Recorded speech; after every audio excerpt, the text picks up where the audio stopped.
সন্তান বলে যাবে, সন্তান মাকে বলে যাবে, বাবা বন্ধু সব সেই দিন বলে যাবে, কারো কথাই মনে নাই। আমলনামা ডান হাতে আসলে সামনে থেকে দেয়া হবে, বাম হাতে যদি একবার এসে যায় পিছন দিক থেকে আল্লাহ ধরায় দিবে। হায় হায় হায়, সেদিনটা কত বড় ভয়াবহ হবে। আল্লাহ নবী ডাক দেয়া বলেন, এই জায়গা উম্মত কেউ কারো কথা মনে রাখবে না। 3 নম্বর, ফুলসিরাতের ঘাট। ফুলসিরাত পার হওয়ার সময় কেউ কারো কথা মনে রাখবে না, কেউ কারো কথা মনে রাখবে না। সন্তান মাকে বলবে, মা সন্তান বলে যাবে, কেউ কারো পরিচয় সেদিন দিতে থাকবে না। কিন্তু আমার রাসূল বলেন, উম্মত সবাই ভুলে গেল, আমি নবী ভুলবো না। একবার জোরে বলা যাবে কি মারহাবা। আমি নবী সর্বপ্রথমে আমার হামদের পতাকা দিয়া, সহিহ বুখারীতে আসছে, আমি নবী কিতাবুশ শাফা বাবুশ শাফা, সহিহ বুখারী, মুসলিম, সুনানুত তিরমিজি, নাসাই, ইবনু মাজাহ, আবু দাউদ, পৃথিবীর দামি দামি হাদিসের ভিতরে কিতাবুশ শাফা বাবুশ শাফা এর কোন অধ্যায়ের ভিতরে হাজার হাজার হাদিস এরকম আসছে। নবী বললেন, কিয়ামতের মাঠে আমি আমার হামদের পতাকা, সুপারিশের পতাকা নিয়ে আমার উম্মতদেরকে দলবদ্ধভাবে নিয়ে নিয়ে ফুলসিরাত পার হয়ে আমি নবী আগে জান্নাতের দরজা খুলে ফেলবো। একসাথে বলেন আল্লাহু আকবার। এখন দুনিয়াতে নবী মানার দরকার আছে না নাই? সুন্নত মানবেন কিনা? প্রত্যেকটা সুন্নত মেনে মেনে মেনে মেনে চলেন, দুনিয়াও শান্তি আখিরাতেও শান্তি। সুন্নত মেনে মেনে মেনে মেনে চলেন। ফরিদি সাহেব সুন্নত মানে আমার কষ্ট নাই, ফরিদি সাহেব সুন্নত মানে আমার কোনো অসম্মানিত হয় নাই। সারা বাংলাদেশে যেখানে যাই আল্লাহ আমার সেখানেই সম্মান দিয়েছেন, সর্বমহলে দিয়েছেন। রাস্তাঘাটে, দোকানপাটে, ফেরিতে, ব্রিজে, কালভাটে, বন্ধু দেশে বিদেশে, বিমানবন্দরে যেখানে যাই, 2-1 শ্রোতা আমার মিলে যায়, হুজুর আপনার ওয়াজ শুনি। কেউ কা হুজুর সারা রাত্র ওয়াজ শুনি। কালকে একজন বলতেছে, হুজুর আপনার 200 ওয়াজ আমি শুনে ফেলছি। আর একজনকে, হুজুর ওয়াজ শুনতে শুনতে মুখস্থ করে ফেলছি। আবার বহু লোক আছে বলে, হুজুর জীবনে নামাজ পড়তাম না, ওয়াজ শুনে নামাজ ধরছি। একজন বন্ধু একদিন ফোন দিয়ে বলেন, হুজুর আমি বাংলাদেশের ছাত্র একটা সংগঠনের সদস্য ছিলাম, আমি পরিচয় দেব না, আমি নাম বলবো না, চিনবেন আপনারা। লোকটা বলতেছে, হুজুর আমি ঢাকা ইউনিভার্সিটিতে থাকা অবস্থায় এমন কোনো পাপের কাজ নাই আমি জীবনে না করেছি। তবে হুজুর আমি আলেম ওলামা দেখলে শরীর আমার জ্বলতো, আমি রাগ হয়ে যাইতাম। আজানের শব্দ আসলে আমার কালবের ভিতরে আগুন জ্বলে উঠতো, ভালো লাগতো না আমার। বলে, হুজুর একটা ওয়াজ আমার জীবন পরিবর্তন করে দিয়েছে।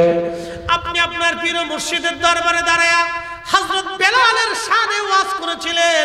ওই ওয়াজটা শোনার পর আমি এত পরিমাণে কেঁদেছি, আর এত পরিমাণে আমি কান্না করেছি, হুজুর আমি আজকে নামাজ ধরেছি, দাঁড়িয়ে রাখছি, আমি সব ছেড়ে দিয়ে ভালো হয়ে গেছি।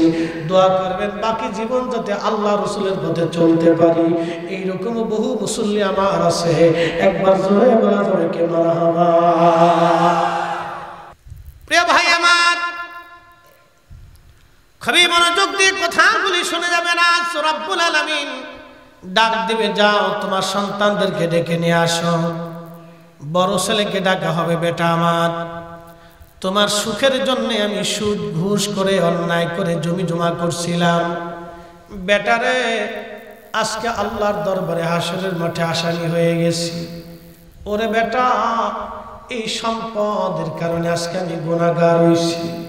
ছেলেরে আজকের গুনাহের জিম্মাদারি তুমি কিছু ভাগ নিয়ে যাও। ছেলে ডাক দিয়ে বলল, আব্বা জান অধিকার ছিল আমার আপনার কাছে, কারণ আমি আপনার সন্তান, লালন পালনের দায়িত্ব ছিল আপনার আব্বা জান। হালালে না হারামে এই বিষয়টা আমার উপরে ন্যস্ত ছিল না, এটা আপনার জিম্মায় ছিল আব্বা। আজকে আমি নিজের পাপের চিন্তায় পেরেশান। বাবা গো, আপনার গুনাহের জিম্মাদারি নেওয়ার সময় আমার নাই। আপনার আপন কেউ নাই, আপন কেউ নাই। জিন্দেগি তো যায় রে ফাঁকি দিয়া রে, সোনার আদম জিন্দেগি তোর যায় ফাঁকি দিয়া। ও আদামরি পাক ধরিয়া কেসে দাড়ি দন্ত মাসে গোটা চারি সমন জারি গিয়াছে করিয়ারে সোনার আদম জিন্দেগি তোর যায় ফাঁকি দিয়া।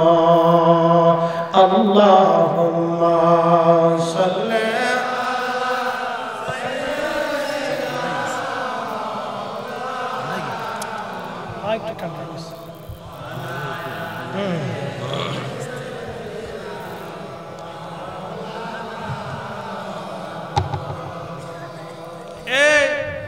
উঠেন কেন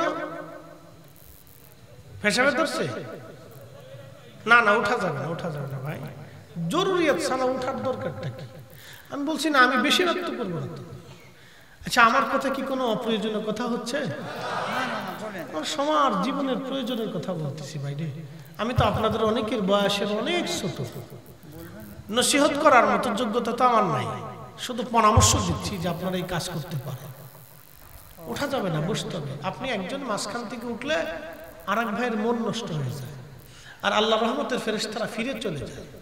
আপনি বুঝবেন না এখানে আল্লাহ পাকের অসংখ্য ফেরেশতা চারপাশ দিয়ে ঘিরে ধরে তারা নূরের পাখাগুলি বিস্তার করে আমাদেরকে ঢেকে দাঁড়িয়েছে। একসাথে বলবেন না সুবহানাল্লাহ।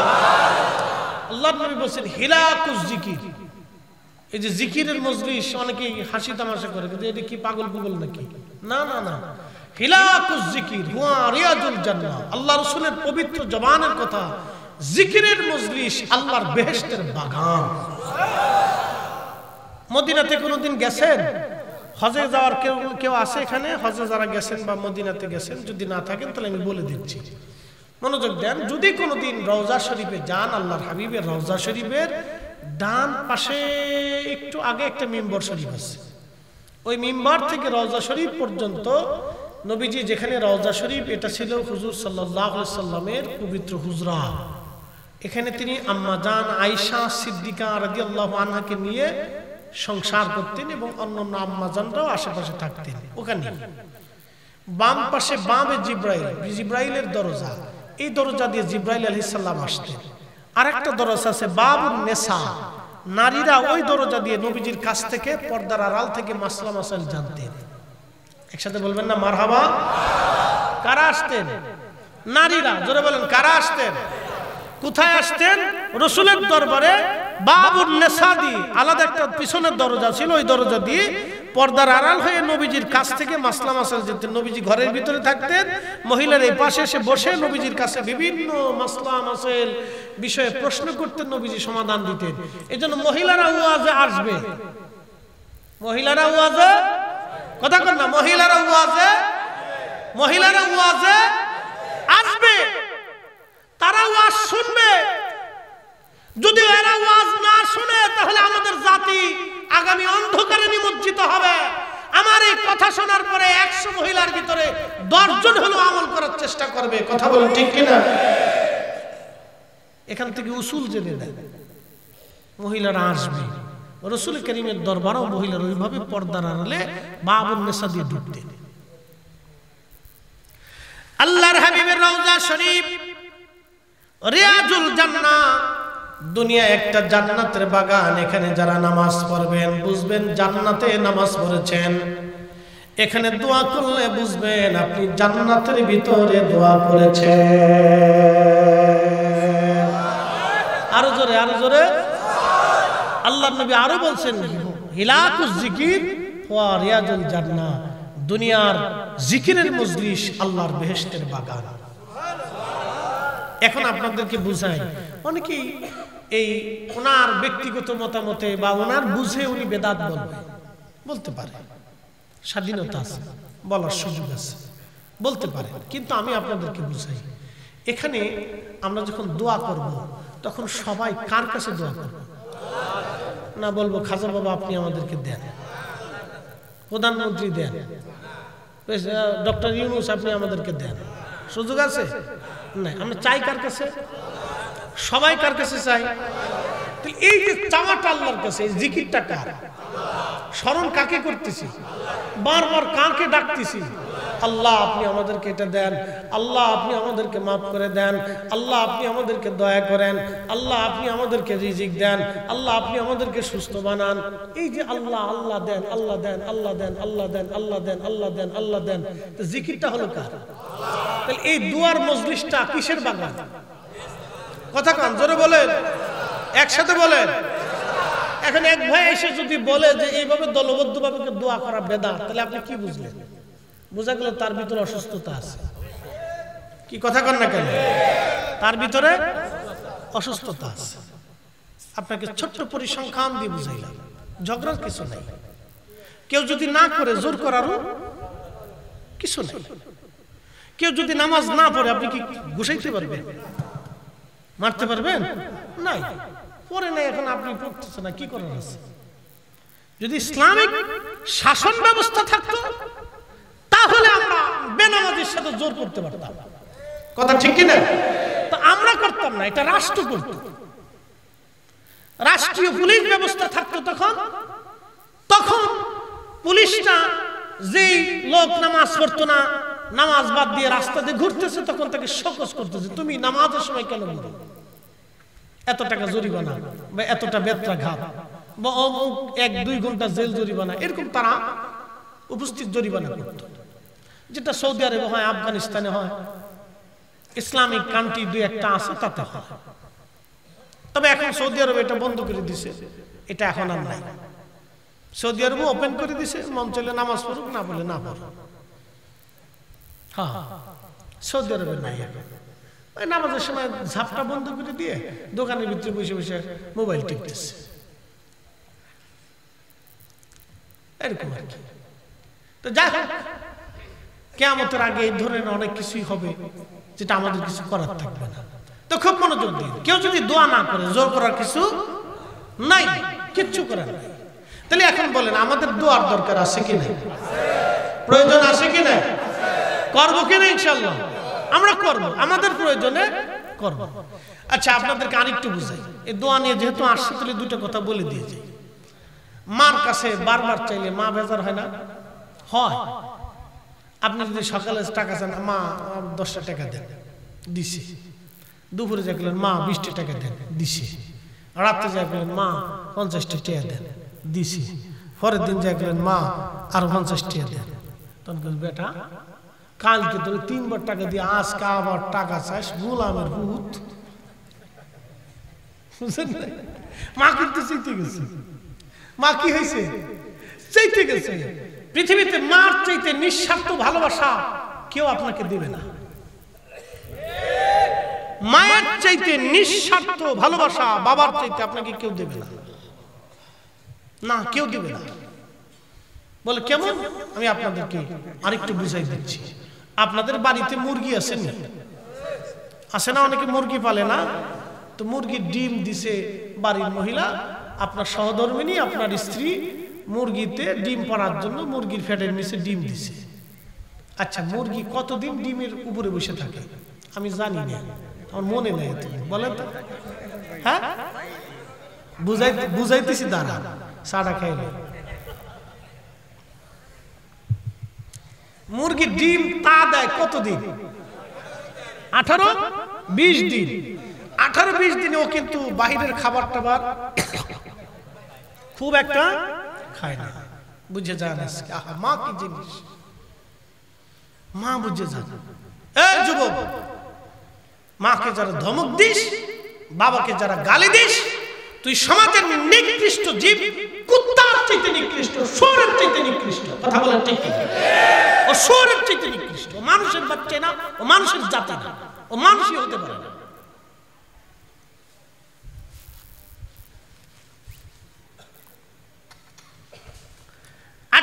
একটা মুরগি ডিম দেয়, কি জন্য ডিম দেয়? নিঃস্বার্থভাবে একটা মুরগি ডিম দিতে থাকে। তা দেয়, সে প্রয়োজন সামান্য খাবার ছাড়া বেশি খায় না। ডিমের উপরে 24 ঘন্টায় সে বসে থাকে একভাবে, কারণ এই ডিম থেকে তার বাচ্চা আসবে। ডিম থেকে 18-20 দিন পরে বাচ্চা বের হলো। এই মুরগিটা বাচ্চাদেরকে নিয়ে নিজে খাবার তখনও খায় না। দেখবেন আপনি খাবার দিছেন, ছোট খুদ না, আপনাদের দেশে কি বলে, খুদ আপনি ছিটিয়ে দিলেন। ছোট্ট মুরগি বাচ্চাদেরকে নিয়ে, মুরগির বাচ্চার মা মুরগি, এই দেখবেন খুদ নিজে খায় না, টুকরায় টুকরায়া পা দিয়ে সরায় সরায় তার বাচ্চাদেরকে খাওয়ায়। এটার নাম মা।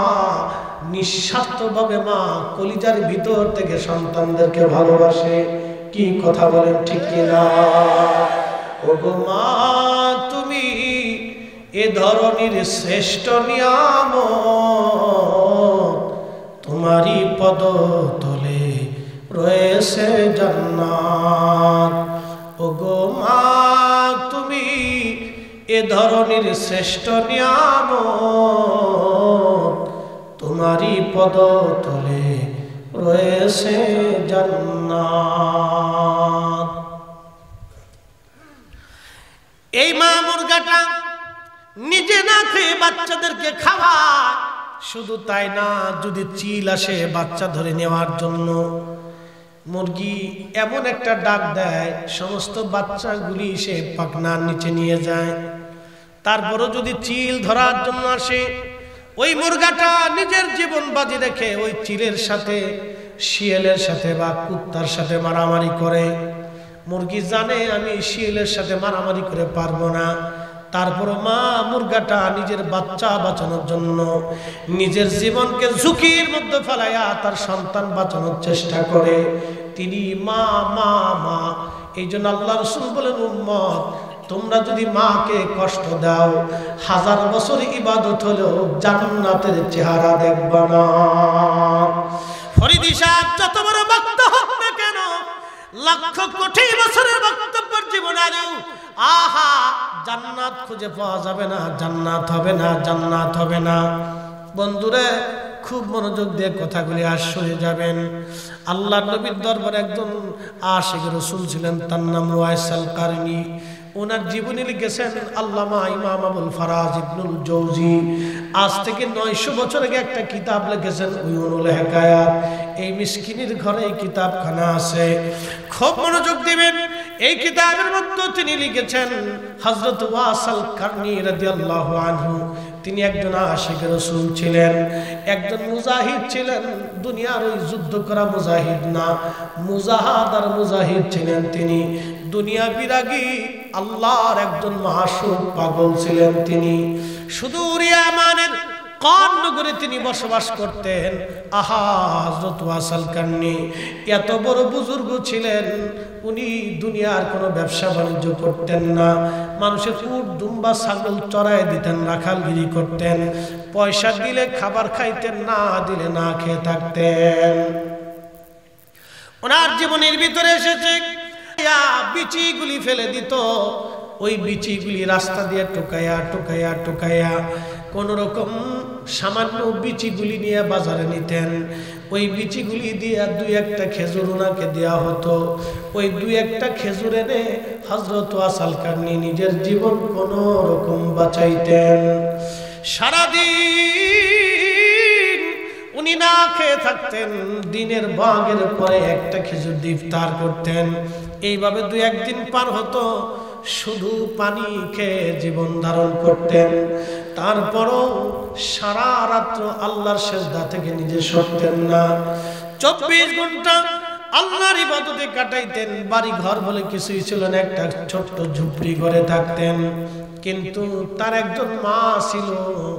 আল্লাহ নবীর সাহাবীরা বললেন, নবী বললেন, সাহাবীরা রে, যদি আমার ওয়াইস আল কারনিকে পাও, সুনানুল সহিহ মুসলিমের কিতাব ফাজাইল ওয়া সাহাবীন নবী, বাবু ফাজাইল ওয়াইস আল কারনি রাদিয়াল্লাহু আনহু।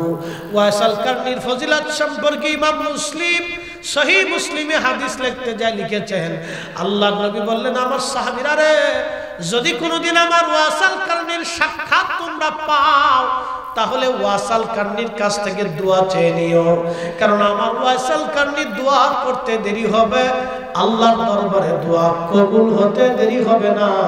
একবার জোরে বলা যাবে আল্লাহু আকবার। নবীজি সাহাবীদেরকে বলছেন, সাহাবীরা রে, আমার ওয়াইসের কাছ থেকে দোয়া নিবা, আর যদি কোনোদিন আমার ওয়াসাল কারনির সাথে সাক্ষাৎ হয় তাহলে ওয়াইসকে বলবা আমার গুনাহগার গুনাহগার গুনাহগার উম্মতের জন্য দোয়া করার জন্য। সহিহ মুসলিমের কিতাব ফাজাইল ওয়া সাবিন নবীর হাদিস আমি বলতেছি বাবা, এটা আমার বানানো কোনো হাদিস না, ইমাম মুসলিম লিখেছেন। এত বড় ফজিলতের অধিকারী নবী বললেন, উম্মত সাহাবীরা রে, কেন না আমার গুনাহগার উম্মতের জন্য দোয়া করতে বলবা। আমার ওয়াইস দোয়ার কারণে কিয়ামতের ময়দানে কোটি কোটি আমার গুনাহগার উম্মতকে আমার আল্লাহ জান্নাতি বানায় দিবে। একবার জোরে বলা যাবে কি মারহাবা। কি বুঝলেন? বুঝে তারপরে বাড়ি যাবে। সেই ওয়াসাল কারনির এত দাম কেন? সাহাবীরা বলে, ইয়া রাসূলুল্লাহ, আপনি তার মর্যাদার কথা বলতেছেন, অথচ সে একটা বারও আপনাকে দেখতে আসলো না।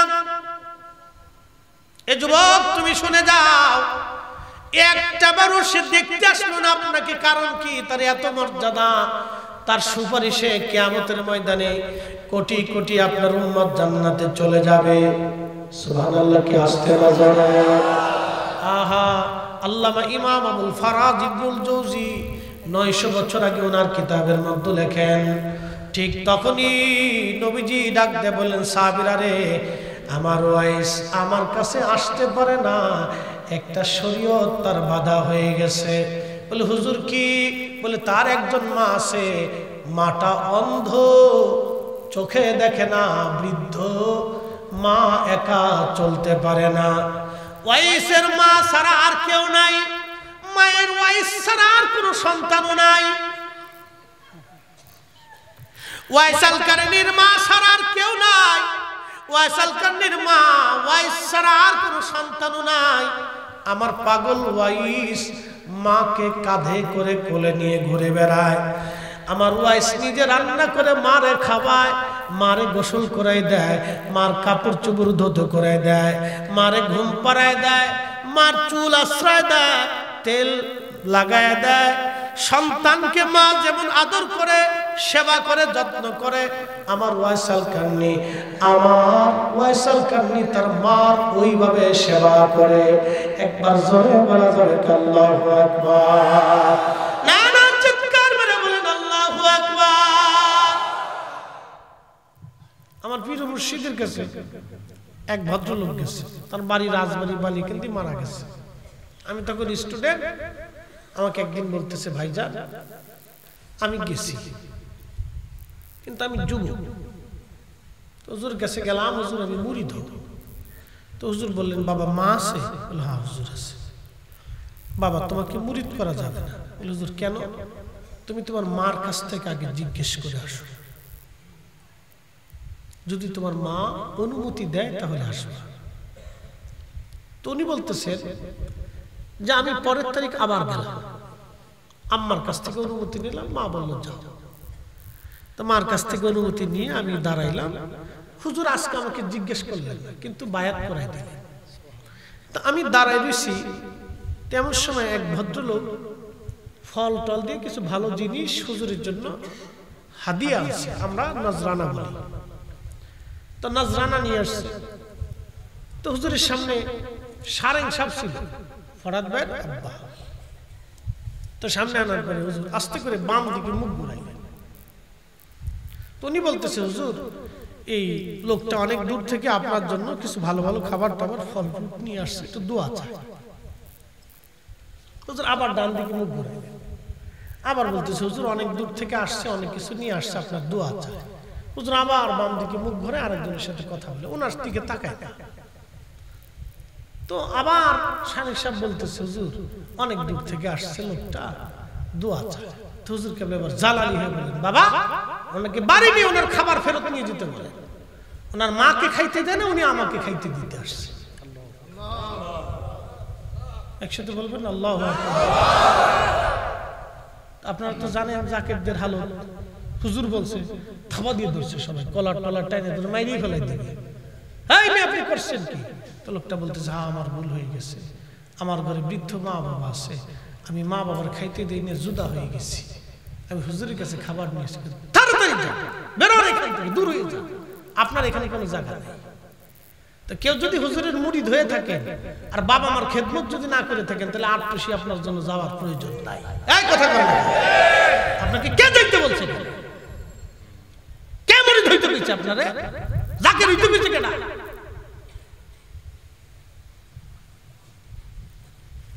প্রিয় উপস্থিতি আমার, এগুলি হলো বাস্তবতা। বহু ঘটনা এরকম হুজুরের জীবনীতে আসছে। হুজুর কেবলা বরদাস্ত করতে পারতেন না কেউ যদি মা বাবার হক আদায় না করতেন। হুজুর তার চেহারার দিকে তাকাইতেন না। আলেম ওলামারা হুজুর কেবলার কাছে গেলে ওলা আলেম ওলামাদেরকে হুজুর পাঠিয়ে দিতেন, বাবা বাড়ি চলে যান, আব্বা আম্মার সাথে দেখা করে আসেন। কি কথা কর না কেন? আমি কি বাড়ায় বলতেছি? আমি আমার হুজুরের জীবনে এক চুল বাড়ায় বলি না, কারণ কিয়ামতের ময়দানে আমার জবানের হিসাব আছে। কয় টাকা দিবেন আমাকে?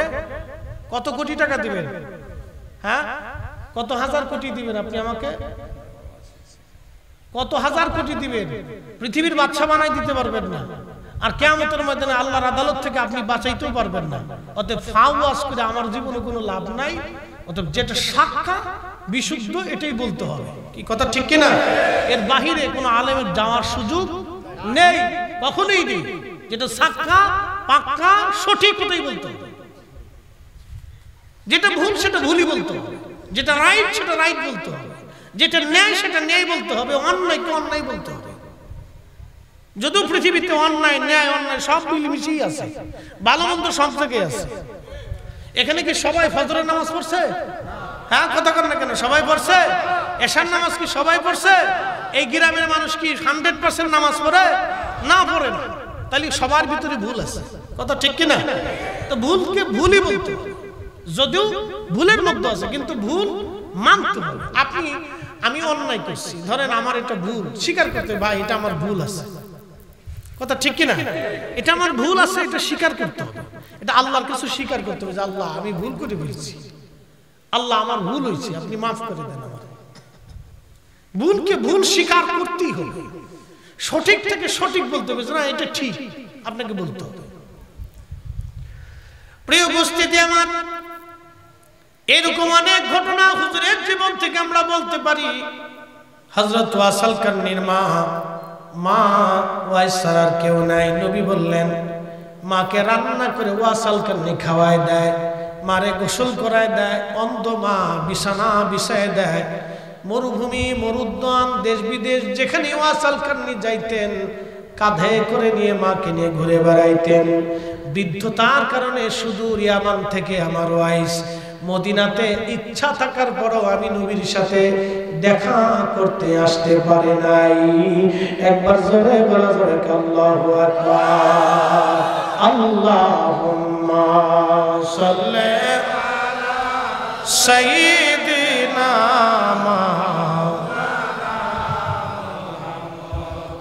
ওয়া আলা আলি সাইয়্যিদিনা। তুমি রহমান, তুমি মেহেরবান, তুমি রহমান, তুমি মেহেরবান। অন্ধ গাহে না শুধু তোমারি গুণগান, অন্ধ গাহে না শুধু তোমারি গুণগান। বুঝেও বুঝে না তবু শান, তুমি রহমান, তুমি মেহেরবান। কখনো তোমাকে যদি ভুলি, হেদায়েতের আলো জেলে নিয় কাছে তুলি। ঠাই দিও প্রিয়তম, ঠাই দিও প্রিয়তম, ওগো মহিয়ান।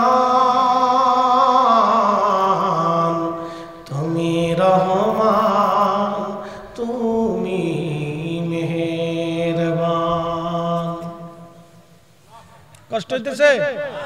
আর একটু সময় চলবে? হ্যাঁ, কেবল 11:15 বাজে, আর 15 মিনিট চলুক ইনশাআল্লাহ। সকলে বলেন আমিন। নারে তাকবীর, নারে রিসালাত। না, আবার এই স্লোগানে অনেকেই বেজার হইতে পারে না, বেজার হবেন না, আপনাদেরকে বুঝাই। জমিন কার? আসমান সবই কার? লা ইলাহা ইল্লাল্লাহ। এরপরে কি? যেটা বলেন, এই শব্দটাকে আমরা লাগাইছি? কে লাগাইছি?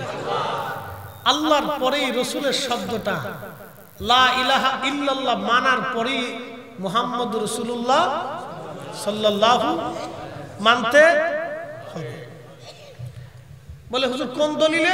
কোরআনের দলিলে। কোরআন বলতেছে আমিনু বিল্লাহি ওয়া রাসূলিহি, তোমরা ঈমান আনো আমি আল্লাহর উপরে এবং এরপরেই আমার রাসূলের উপরে। একসাথে বলবেন আল্লাহু আকবার। কোরআন বলতেছে আমিনু বিল্লাহি ওয়া রাসূলিহি, ঈমান আনো আমি আল্লাহর উপরে, আমার পরেই আমার রাসূলের উপরে। তো লা ইলাহা ইল্লাল্লাহ, এরপরে কি? জোরে বলেন, হ্যাঁ আর জোরে বলেন। লা ইলাহা, তারপরে এই কালেমা আবার একদল আছে কবে যে এটা শিরিকি কালেমা। শিরিক হইছে আল্লাহর পরে মুহাম্মদ লাগানো যাবে না, এটা আর অসুস্থ, এটা একবার পুরোই অসুস্থ। কথা ঠিক কিনা? ওনারে পাপ লাগার দিয়ে সিট খালি দিয়ে ওখানে পাঠাই দিবেন যে ভাই সাহেব তুমি ওখানে চলে যাও, তোমার আর দরকার নেই, তুমি কোরআনও বুঝো না হাদিসও বুঝো না, তুমি কোরআনও বুঝো না হাদিসও বুঝো না। হুজুর কোন দলিলে? ইমাম হাজার আসকালানি রাহিমাহুল্লাহ আল ইসাবা ফি তাময়িজ সাহাবা একটা কিতাব লিখছেন, আমার ঘরে আছে। শুধু একটা হাদিস আনার জন্য কিতাবটা আনছি। এই কিতাবের মধ্যে তিনি একটা হাদিস লেখেন, হযরত রাসূল কারীমের সাহাবী আবু বারদা রাদিয়াল্লাহু আনহু, আবু বুরাইদা রাদিয়াল্লাহু আনহু আল্লাহর নবীকে খুঁজতে খুঁজতে সাহাবা একরামের কাছে যায়, বলেন এ সাহাবীরা মুহাম্মদ কোথায় আছে বলো। খুব মনোযোগ দিয়েন, তখন ঈমান আনে নাই। বলে মুহাম্মদ কোন জায়গা বলো। বলে আমাদের নবী পাহাড়ের পাদদেশে ছায়ার নিচে বিশ্রাম করতেছেন। ইমাম হাজার আসকালানি আবু বুরাইদা রাদিয়াল্লাহু আনহুর জীবনী লিখতে যায় লেখেন, সাহাবী হেঁটে হেঁটে আল্লাহর নবীর সামনে গেলেন, যা বলেন হে মুহাম্মদ আপনি কিসের দাওয়াত দেন, মানুষের মাঝে কিসের কথা বলেন আপনি বলেন। আল্লাহর নবী বলেন লা ইলাহা ইল্লাল্লাহ মুহাম্মাদুর রাসূলুল্লাহ সাল্লাল্লাহু আলাইহি ওয়াসাল্লাম, আমি এই কালেমার দাওয়াত দেই। নবী সাহাবী আবু বুরাইদা বলেন ইয়া রাসূলুল্লাহ তাহলে আর কিসের দেরি করবেন, আমার ওই কালেমা পড়ায় দেন। আর জোরে বলেন আমার ওই কালেমা পড়ায় দেন, লা ইলাহা ইল্লাল্লাহ মুহাম্মাদুর রাসূলুল্লাহ সাল্লাল্লাহু আলাইহি ওয়াসাল্লাম, এই কালেমা আমারে পড়ায় দেন। এইজন্য আমিনু বিল্লাহ, আল্লাহর উপরে ঈমান আনার সাথে সাথে আমার রাসূলের উপরে ঈমান আনা লাগবে। লা ইলাহা ইল্লাল্লাহ যেমনে মানবেন মুহাম্মাদুর রাসূলুল্লাহ অমনি মানবেন। আচ্ছা বলেন মুহাম্মাদুর রাসূলুল্লাহ জীবনে মিথ্যা বলছে? হ্যাঁ বুঝে বলতেছেন তো? জোরে বলেন, বুঝে বলতেছেন? আচ্ছা সাহাবীরা কি আল্লাহ দেখছিল? আপনারাও দেখছেন, মাঝে মাঝে দেখা সাক্ষাৎ হয়, তাহলে বিশ্বাস কেমনে করছেন? কে কইছে আল্লাহ আছে? কইছে কেনা? জোরে বলেন। আজকে সূত্র বুঝাই দিয়ে যায়, সাহাবীরা যে আল্লাহ বিশ্বাস করছে কারে দেখা? জোরে বলেন না পাথর দেখা?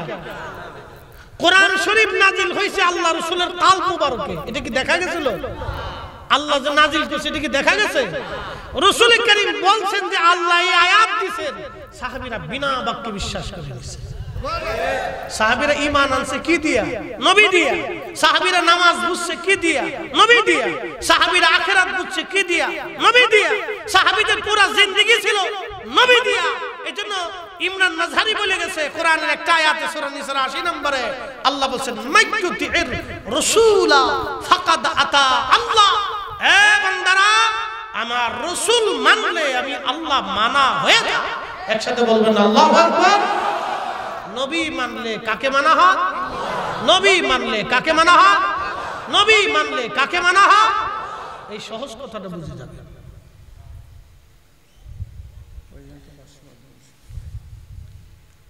নবী মানলে আল্লাহ মানা হয়ে যায়। এই জন্য কাজী নজরুল কতই না চমৎকার ভাবে বলেছেন, আল্লাহকে যে পাইতে চায় হযরতকে ভালোবেসে, আরশ কুরসি লৌহ কলম না চাইতি পেশে। আল্লামা ডক্টর ইকবাল ঠিক তখনই জামাবে শিকওয়াতে পাকিস্তানের লাহোরে বসে তিনি লিখতেছিলেন, কে ওয়াফা তূনে মুহাম্মদ সে তু हम तेरे ये जांच दी किया लौह कलम तेरे। যদি তুমি রাসূলের গোলাম হতে পারো তাহলে লৌহ কলম সবকিছু তোমার গোলাম হয়ে যাবে। একসাথে বলবেন না সুবহানাল্লাহ। মনোযোগ দিয়ে কথাগুলি শুনবেন, আজ বলে দিয়ে যাই। কিয়ামতের ময়দানের কথা বলছিলাম, হাসরের মাঠে আল্লাহ রাসূল বলেন আমার উম্মত তিন জায়গা মা সন্তানের পরিচয় দিবে না, সন্তান মার পরিচয় দিবে না, বাবা সন্তানের পরিচয় দিবে না, সন্তান বাবার পরিচয় দেবে না। এ আমার পীর ভাইরা ভালো করে শুনে যাবেন। আল্লাহর নবী বলেন তিন জায়গা, জোরে বলুন কয় জায়গা? তিন জায়গা কিয়ামতের ময়দানে কেউ কারো পরিচয় দিবে না। প্রথম নাম্বার, যখন আমল নামা ওজন করা হবে, আমল নামা যখন ওজন করা হবে, আমল নামা ওজন করা হবে, কি মনে হয় ওজন হবে না? হবে নি? হবে। আমল নামা ওজন করা হবে, ঠিক তখন নেকির পাল্লা ভারী হবে না গুনার পাল্লা ভারী হবে? সমস্ত মানব গোষ্ঠী পেরেশান হয়ে যাবে, হায় হায় আমার কি আজ হালত হবে। সন্তান মায়ের কথা মনে রাখবে না, মা সন্তানের কথা মনে রাখবে না, বন্ধু বান্ধবের খবরই খুঁজে পাওয়া যাবে না। সেই সময় ওজন নাকি ওজন পাল্লা হবে। আল্লাহর নবী বলেন উম্মত কেউ কারো খোঁজ সেই দিন নেবে না, কিন্তু আমি ওই মিজানের পাল্লার পাশে দাঁড়িয়ে থাকবো। আমি নবী ওই মিজানের পাল্লার পাশে দাঁড়িয়ে থাকবো। আমার উম্মতের নেকের পাল্লা যদি হালকা হইতে চায়, আমার আশিক উম্মতের নেকের পাল্লার কাছে দাঁড়ায়া আমি লা ইলাহা ইল্লাল্লাহ কালেমার অংশটুকু আমি তার নেকের পাল্লার উপরে রেখে দিব, সাথে সাথে আমার উম্মতের নেকের পাল্লা ভারী হয়ে যাবে। একবার জোরে বলা যাবে কি আল্লাহু আকবার। শ্রেষ্ঠ নবী দিলাম রে। ও দাদু আমি কিন্তু সিনে সারি নিয়ে হবে, আরে বুড়া রে মন বাচ্চা রয়েছে। মাশাআল্লাহ, আল্লাহু আকবার। আল্লাহ হায়াত দারাজ করুন। এরা হুজুর কেবলার প্রবীণ মুরিদ না? এখানে আরো অনেকে আছে মাশাআল্লাহ। অনেক আগে আসছিলাম দাদুর এখানে, মাহফিল টাহফিল আমার সাথে থাকতেন। শ্রেষ্ঠ নবী দিলাম রে তরি নিতে রোজা হাসরে। কষ্ট হচ্ছে? চলবে? শ্রেষ্ঠ নবী, কিন্তু তুই ভিডিও করতেছ? আচ্ছা কর।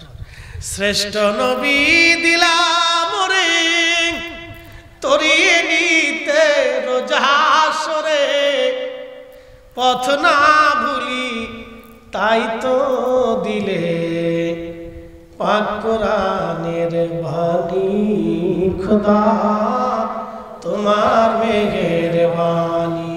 সুন্দর ফুল সুন্দর ফল মিঠা নদীর পানি খোদা তোমার মেহেরবানি, তোমার মেহেরবানি। ওই কিয়ামতের মাঠে আমার রাসূল বিনা আর উপায় নাই। কথা কন না, ঠিক কিনা?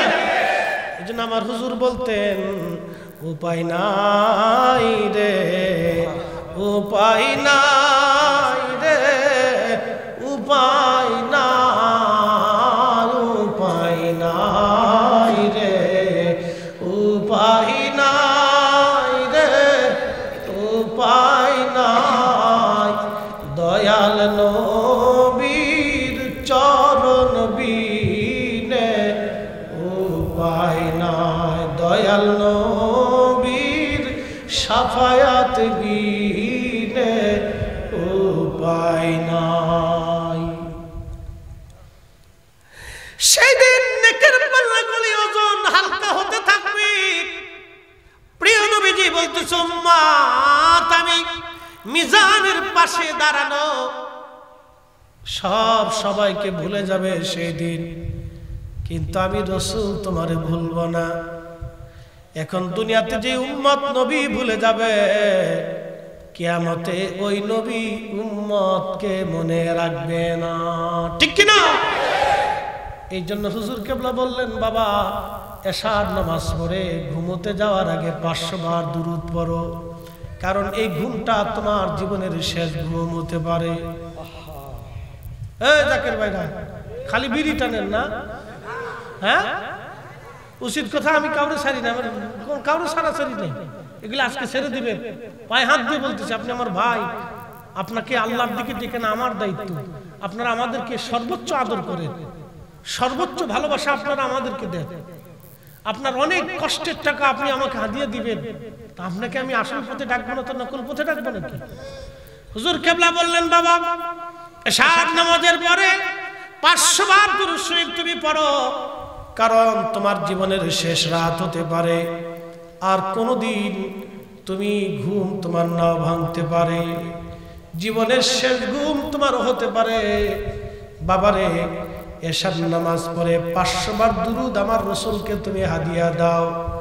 বাজানো আমার হুজুর কেবলা বললেন, বাবা 500 বার দুরূদ তুমি যদি হাদিয়া দিতে পারো, মেহেশ্বরের মাঠে আল্লাহর নবী দুরূদের বিনিময়ে তোমাকে কাছে ডাকবে, তোমার মিজানের পাল্লার পাশে নবী দাঁড়াবে। এই জন্য দুরূদ শরীফ ছাড়া যাবে না। রাজি আছেন না? না আছেন? আছেন? আছেন? আছেন? আছেন? আমার পীর ভাইরা আসেননি? শুধু পীর ভাই না, সব উম্মতের জন্য একই দায়িত্ব, কথা ঠিক কিনা? শুধু পীর ভাই না, সব উম্মত যেই দুরূদ শরীফ পড়বেন আপনি সেই কিয়ামতে রাসূলকে পাবেন। পড়বেন না, পাবেন না। আল্লাহর নবী বলেন, উম্মত কিয়ামতে কি আমার কাছে থাকতে চাও? সাহাবীরা বলেন, হ্যাঁ ইয়া রাসূলুল্লাহ, কিয়ামতের ময়দানে আপনি নবীর কাছাকাছি আমরা থাকতে চাই। আল্লাহর নবী বলেন, উম্মত রে তাহলে বেশি বেশি দুরূদ শরীফ পড়বা, তাহলে কিয়ামতের ময়দানে তোমরা আমার কাছাকাছি থাকবা। একবার জোরে বলা যাবে কি মারহাবা? নবীর দুরূদ পড়ো দিলে দিলে, তোমরা নবীর দুরূদ পড়ো দিলে দিলে, হৃদয় খুলে নবীর দুরূদ গর্বে রাসূল দিওয়ানা, টের পাইল না মায়া মেনা, খবর দিল জিবরাইল আমিনে, রাইখো মনে নবীর দুরূদ পড়ো, নবীর দুরূদ পড়ো দিলে হৃদয় খুলে নবীর দুরূদ। নবীজি বললেন, আল্লামা ইমাম ইবনে কাইয়্যিম জৌজি আজ থেকে প্রায় 900 বছর আগে, 800 বছর আগে তিনি একটা কিতাব লিখলেন, জালাউল আফহাম, আমার ঘরে আছে। এই কিতাবের মধ্যে তিনি একখানা হাদিসে কারিমা লিখলেন। আল্লাহর নবী বললেন, মান সাল্লা আলাইয়া ফি ইয়াউমিন আলফা মাররা, মান সাল্লা আলাইয়া ফি ইয়াউমিন আলফা মাররা, যে ব্যক্তি প্রত্যেকদিন আমি নবীর শানে 1000 বার দুরূদ শরীফ পড়ে, লাম ইয়ামুত, তার মরণ হবে না, হাত্তা ইয়ারা মাকআদাহু মিনাল জান্নাহ, দুনিয়ার জগৎ থেকে জান্নাতের ঠিকানা না দেখে, জান্নাতের মর্তবা না দেখে তার মউত হবে না, হবে না, হবে না, হবে না। জোরে বলবেন কি আল্লাহু আকবার। দুরূদ শরীফ চলবে? জোরে বলেন মুরব্বীরা। বয়স শেষ হয়ে গেছে আব্বা, বয়স শেষ হয়ে গেছে। কখন চলে যাব আমাদের কোনো গ্যারান্টি নাই। তাসবিহ হাতে নেবেন, এশার নামাজের পরে 500 বার আমাদের সিলসিলা অনুযায়ী। যারা অন্য তরিকার আছেন তারা তাদের সিলসিলাতে 500 বার থাকুক, 300 বার থাকুক, পড়বে। আমাদের তরিকাতে কতবার? 500 বার পড়া যাবে না ইনশাআল্লাহ। আল্লাহ কবুল করুক, বলে না আমিন। বন্ধুগণ আমার, খুবই মনোযোগ দিবেন। আল্লাহর নবী বলেন আরেকটা জায়গা কিয়ামতের ময়দানে উম্মত বড় পেরেশানির মধ্যে। না না, আপনারা তো সহজে বলে দিচ্ছেন ডান হাতে, কিন্তু কিয়ামতের মাঠে এটা সহজ হবে না, কঠিন হবে সেই দিন। মা সন্তান বলে যাবে, সন্তান মাকে বলে যাবে, বাবা বন্ধু সব সেই দিন বলে যাবে, কারো কথাই মনে নাই। আমলনামা ডান হাতে আসলে সামনে থেকে দেয়া হবে, বাম হাতে যদি একবার এসে যায় পিছন দিক থেকে আল্লাহ ধরায় দিবে। হায় হায় হায়, সেদিনটা কত বড় ভয়াবহ হবে। আল্লাহ নবী ডাক দেয়া বলেন এই জায়গা উম্মত কেউ কারো কথা মনে রাখবে না। 3 নম্বর, ফুলসিরাতের ঘাট। ফুলসিরাত পার হওয়ার সময় কেউ কারো কথা মনে রাখবে না, কেউ কারো কথা মনে রাখবে না। সন্তান মাকে বলবে, মা সন্তান বলে যাবে, কেউ কারো পরিচয় সেদিন দিতে থাকবে না। কিন্তু আমার রাসূল বলেন উম্মত সবাই ভুলে গেল, আমি নবী ভুলবো না। একবার জোরে বলা যাবে কি মারহাবা। আমি নবী সর্বপ্রথমে আমার হামদের পতাকা দিয়া, সহিহ বুখারীতে আসছে, আমি নবী কিতাবুস শাফা বাবুস শাফা, সহিহ বুখারী, মুসলিম, সুনানুত তিরমিজি, নাসাই, ইবনু মাজাহ, আবু দাউদ, পৃথিবীর দামি দামি হাদিসের ভিতরে কিতাবুস শাফা বাবুস শাফা এরকম অধ্যায়ের ভিতরে হাজার হাজার হাদিস এরকম আসছে। নবী বললেন কিয়ামতের মাঠে আমি আমার হামদের পতাকা, সুপারিশের পতাকা নিয়ে আমার উম্মতদেরকে দলবদ্ধভাবে নিয়ে নিয়ে ফুলসিরাত পার হয়ে আমি নবী আগে জান্নাতের দরজা খুলে ফেলবো। একসাথে বলেন আল্লাহু আকবার। এখন দুনিয়াতে নবী মানার দরকার আছে না নাই? সুন্নত মানবেন কিনা? প্রত্যেকটা সুন্নত মেনে মেনে মেনে মেনে চলেন, দুনিয়াও শান্তি আখিরাতেও শান্তি। সুন্নত মেনে মেনে মেনে মেনে চলেন। ফরিদি সাহেব সুন্নত মানে আমার কষ্ট নাই, ফরিদি সাহেব সুন্নত মানে আমার কোনো অসম্মানিত হয় নাই। সারা বাংলাদেশে যেখানে যাই আল্লাহ আমার সেখানেই সম্মান দিয়েছেন, সর্বমহলে দিয়েছেন। রাস্তাঘাটে, দোকানপাটে, ফেরিতে, ব্রিজে, কালবাটে, বন্ধু দেশে বিদেশে, বিমানবন্দরে যেখানে যাই 2-1জন শ্রোতা আমার মিলে যায়, হুজুর আপনার ওয়াজ শুনি। কেউ কা হুজুর সারা রাত্র ওয়াজ শুনি। কালকে একজন বলতেছে হুজুর আপনার 200 ওয়াজ আমি শুনে ফেলছি। আর একজনকে হুজুর ওয়াজ শুনতে শুনতে মুখস্থ করে ফেলছি। আবার বহু লোক আছে বলে হুজুর জীবনে নামাজ পড়তাম না, ওয়াজ শুনে নামাজ ধরছি। একজন বন্ধু একদিন ফোন দিয়ে বলেন হুজুর আমি বাংলাদেশের ছাত্র একটা সংগঠনের সদস্য ছিলাম, আমি পরিচয় দেব না, আমি নাম বলবো না, চিনবেন আপনারা। লোকটা বলতেছে হুজুর আমি ঢাকা ইউনিভার্সিটিতে থাকা অবস্থায় এমন কোনো পাপের কাজ নাই আমি জীবনে না করেছি, তবে হুজুর আমি আলেম ওলামা দেখলে শরীর আমার জ্বলতো, আমি রাগ হয়ে যাইতাম। আজানের শব্দ আসলে আমার কালবের ভিতরে আগুন জ্বলে উঠতো, ভালো লাগতো না আমার। বলে হুজুর একটা ওয়াজ আমার জীবন পরিবর্তন করে দিয়েছে। আপনি আপনার পীর মুর্শিদের দরবারে দাঁড়ায়া হযরত বেলালের শানে ওয়াজ করেছিলেন। ওই ওয়াজটা শোনার পর আমি এত পরিমাণে কেঁদেছি, আর এত পরিমাণে আমি কান্না করেছি হুজুর, আমি আজকে নামাজ ধরেছি, দাঁড়িয়ে রাখছি, আমি সব ছেড়ে দিয়ে ভালো হয়ে গেছি। দোয়া করবেন বাকি জীবন যাতে আল্লাহ রসুলের পথে চলতে পারি। এইরকম বহু মুসল্লি আমার আছে, একবার জোরে বলা যাবে কে মারহাবা। যার কারণে গত সৃজন রে দেখো চন্দ্র সূর্য তারা শূন্য ভরে, যার কারণে জগত সৃজন রে, দেখো চন্দ্র সূর্য তারা শূন্য ভরে, আসে অচল চলে ধরা ধরে, নবী পদবিনে ভাব সবই মিশে। ভাল লাগতেছে?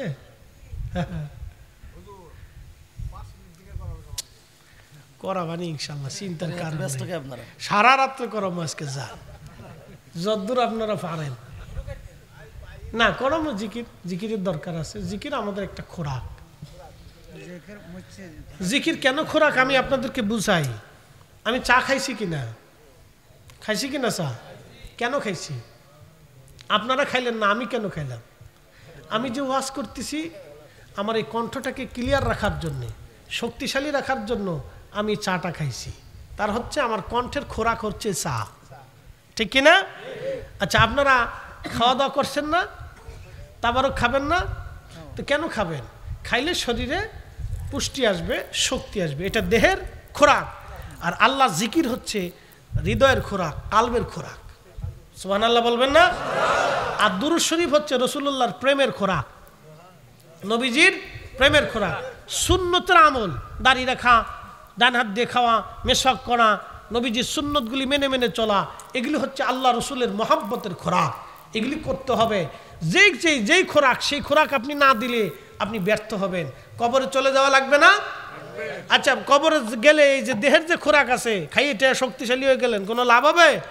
কবরে তাহলে কারে খোরাক দিয়ে যাইতে হবে? রুহরে খোরাক দিয়ে যাইতে হবে। রুহ কালবে খোরাক দিয়ে এদের জিন্দা বানাইয়া কবরে দিতে হবে। কথা কন না, ঠিক কিনা? তা নাহলে বিপদ হচ্ছে। এই কথাগুলি খুব দামি কথা, যদিও অল্পতে বলছি, 1 মিনিটে, কিন্তু দামি দামি। আপনি দুনিয়াতে দেহের খোরাক দিচ্ছেন। ফরিদি সাহেবকে খুব ভালো মন্দ খাওয়াইছেন না, চেহারা আমার চকচক করে না। আমি বেশি খাইনি, আমি 2 বেলা খাই প্রত্যেক দিন। ভাববেন না যে 3 বেলা খাই, 4 বেলা খাই। আমার বাজেটে 2 বেলা খাই। বলে কারণ কি? আমি যখন মাদ্রাসাতে একসময় পড়তাম তখন আমার 2 বেলা খাওয়ার পয়সাও ছিল না। 1 বেলা আমি না খেয়ে থাকতাম। কত রাত আমি না খেয়ে ঘুমাইছি আমার তার হিসাব জানা নাই। আজকে আমার একটা গাড়ির দামি 1.5 কোটি টাকার আপ উপরে। টাকা বিদ্যা দিয়ে টাকা হয় না, এটা আল্লাহ দিয়ে হয়। আল্লাহ যারে দেয় তারে হয়। জাগা মতো চাবেন। দুনিয়াতে তো কান্দেন, বহু কান্দেন।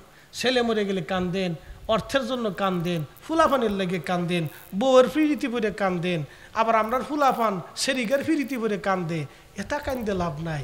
কান্নার জায়গা, কান্না করলে, সময় মতো কান্না করলে ও মালিকের আসমান থেকে আসে। সূত্র মতো কান্দেন, জাগা মতো কান্দেন। আপনাদেরকে বলতেছি, জাগা মতো কান্দেন। যেখানে কাঁদলে কাজ হবে সেখানে কাঁদেন। যেখানে কাঁদলে কাজ হবে সেখানে কাঁদেন, কাজে লাগবে। আমি সেইখানে কাঁদছিলাম। আমার জীবনের একটা তাহাজ্জুদের রক্ত আমি ওই সময় কেঁদেছিলাম যে আমার দিন কি এইভাবেই যাবে।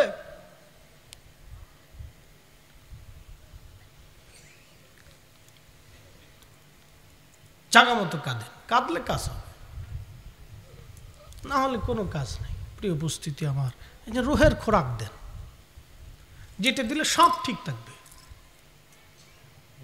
রুহের খোরাক দেন, সব ঠিক থাকবে। আল্লাহ আমাদেরকে কবুল করুক, বলে না আমিন।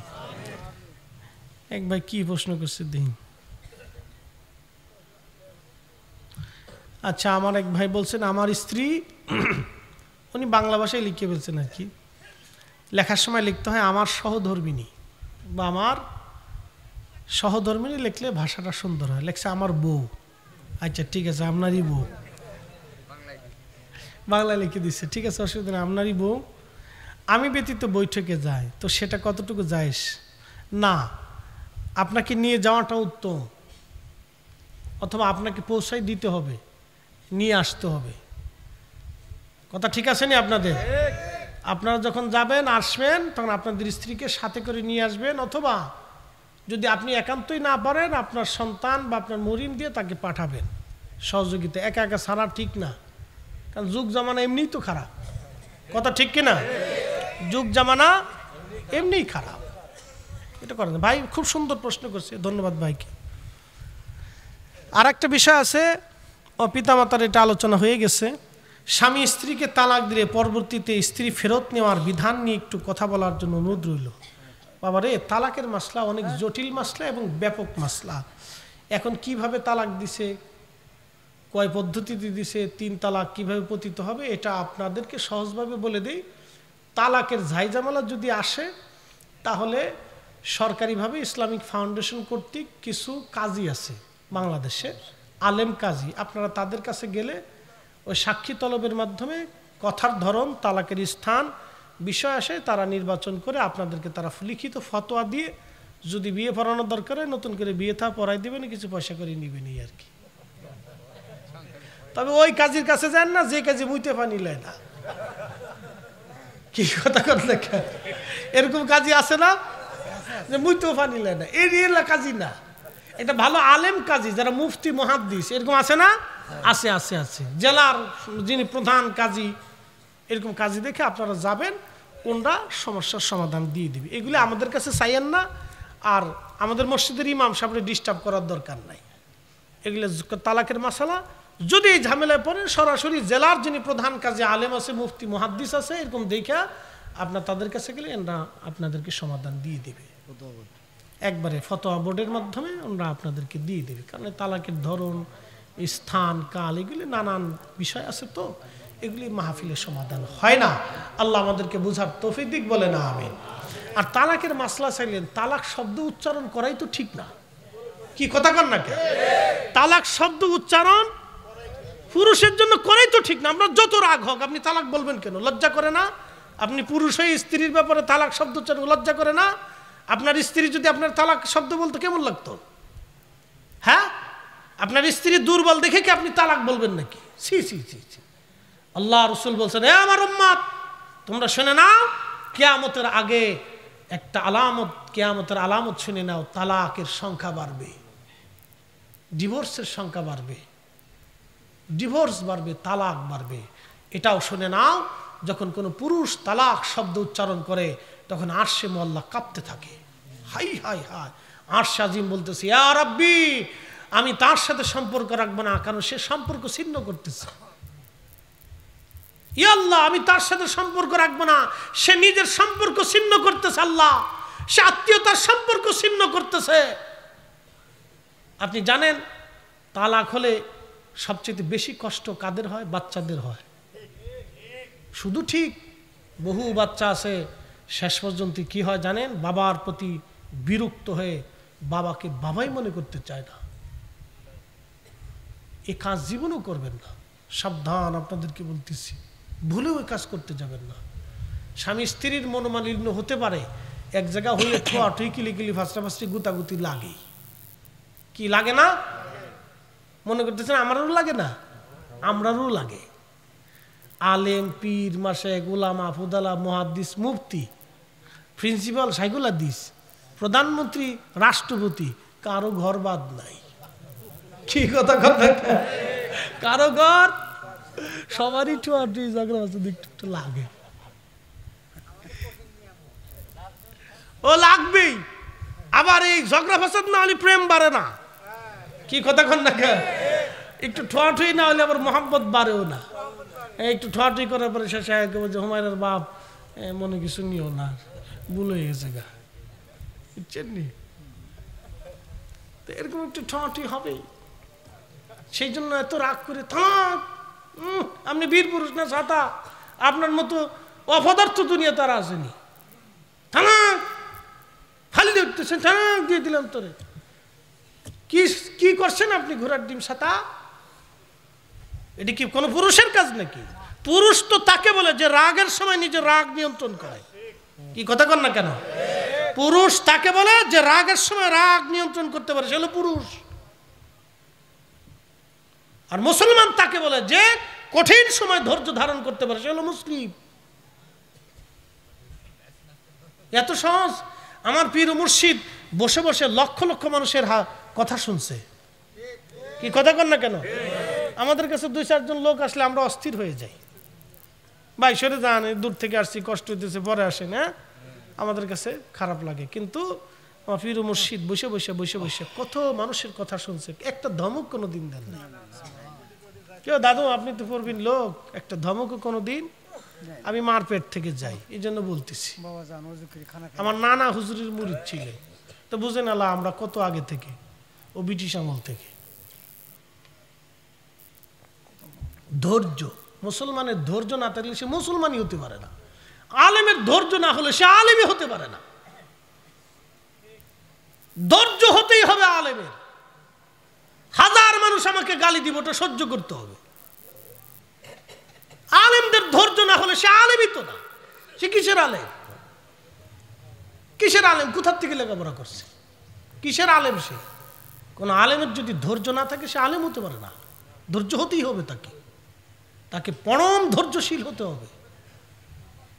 ধৈর্যশীল ছাড়া কেউ ওলি হতে পারে না। ওলি হওয়ার জন্য প্রথম গুণের একটা গুণ হচ্ছে ধৈর্য। যারা বলেন একটা গুণের নাম কি?